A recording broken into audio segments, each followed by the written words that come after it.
Hey everyone, it's Joanna from The Last Stitch. Today's video is actually a request video because some of you guys asked about what is sewing like in Sweden. So I thought I should do a video where I give you some fun tidbits, including the fact that Swedish sewers generally dresses way more colorful than the general population, the fact that sewing is still mandatory in Swedish schools, and there was a time when pretty much every household in Sweden had their own sewing machine. So yeah, sewing is still mandatory if you go to school in Sweden, and it starts as a class when you're 10 years old and you learn both textile crafts and woodworking, and also a little bit of metalworking as well.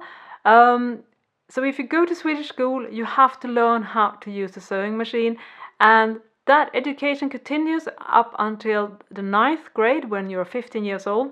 But the last couple of years you can usually choose between just focusing on textile crafts or if you just want to do woodworking. So you do have that option, but everyone should at least be familiar how to use a sewing machine. I think that's a really wonderful thing, because that means that even though you may not, be a sewing fanatic like some of us are, you'll still at least not be totally unfamiliar with the craft of sewing. So what type of garment sewing is the most popular thing to do in Sweden? Well, I would say still it's children's clothes. Pretty much the entire sewing renaissance in Sweden, which happens in the mid-aughties, was focused around sewing clothes for babies and toddlers. I'm talking about rompers, joggers, sweatshirt, all made in regular cotton knit fabric, cotton jersey, and that is also the reason why I have never produced any sewing content in Swedish.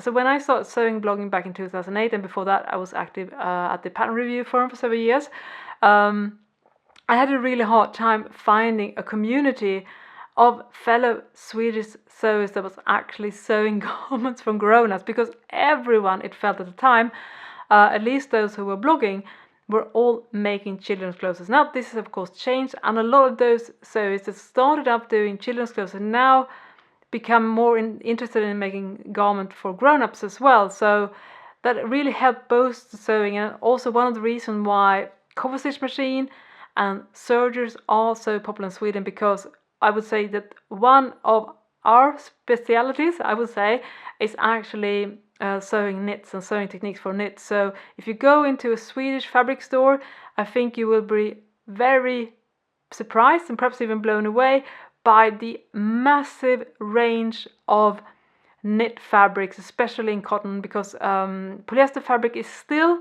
not as popular in Sweden. I think rayon definitely sells as well, but cotton fabrics is a big thing in Sweden still.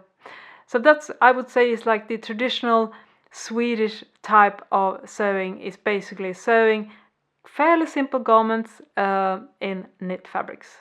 Now, a fun fact that I actually learned just last week when I was visiting a local fashion exhibition is that in 1955, 91% of the Swedish household had their own sewing machine. I think that is pretty cool.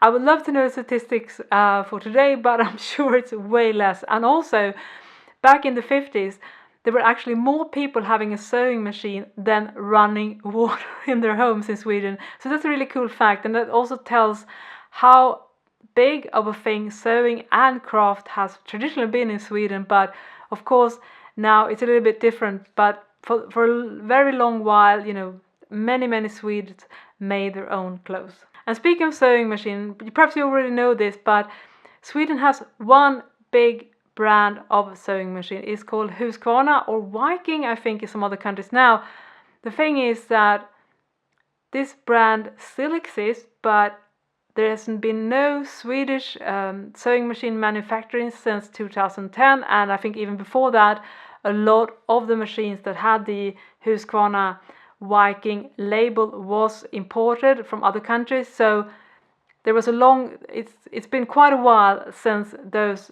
sewing machines was a big thing in Swedish manufacturing.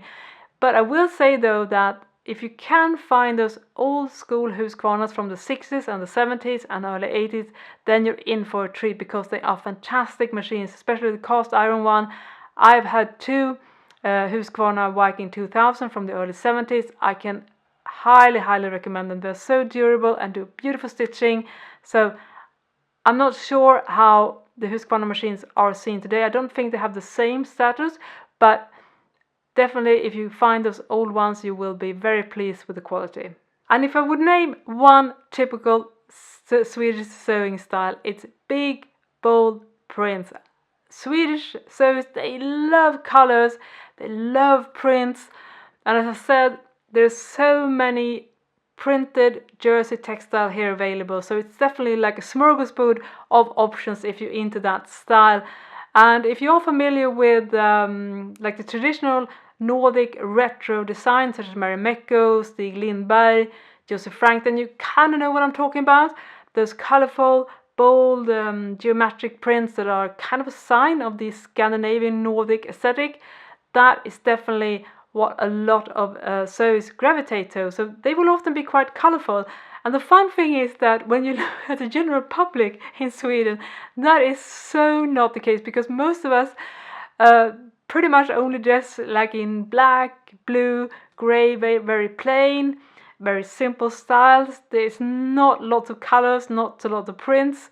So sewers definitely have their own aesthetic. Now I'm generalizing, of course, not all sewers, but that is definitely a style that I find is really distinct for the Swedish sewers. And obviously other Swedes also like those big colorful bold prints, but they save those for home decoration. So for instance, they may use it on curtains, on furniture, for cushions, but most Swedes don't like to wear that kind of prints on their clothes. So that's a little bit of a fun fact about the Swedish sewing aesthetic. Traditionally, the Swedish sewing pattern doesn't have seam allowance. Now that is kind of changing now, because it's getting more like an international market. I myself, I had seam allowance to all my sewing patterns that I sell.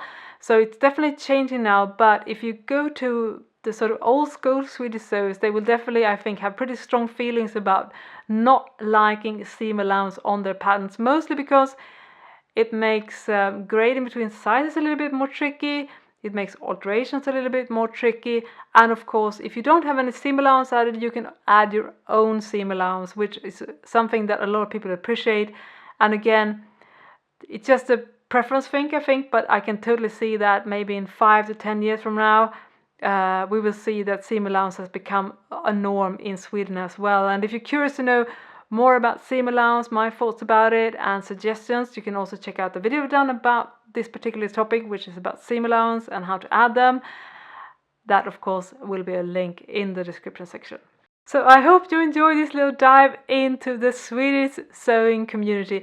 Now, of course, I'm really curious to hear what is sewing like in your country, because I know we have a lot of viewers here from all over the world. So I'm really curious to hear your story and what sewing is like in your country, because I'm pretty sure that it can differ quite a bit, but I'm also sure that we have a lot of common ground. So please share those stories in the comment section. And if you haven't already, please subscribe for weekly sewing videos and learn more from me over at my website, thelaststitch.com. See you next time. Bye bye.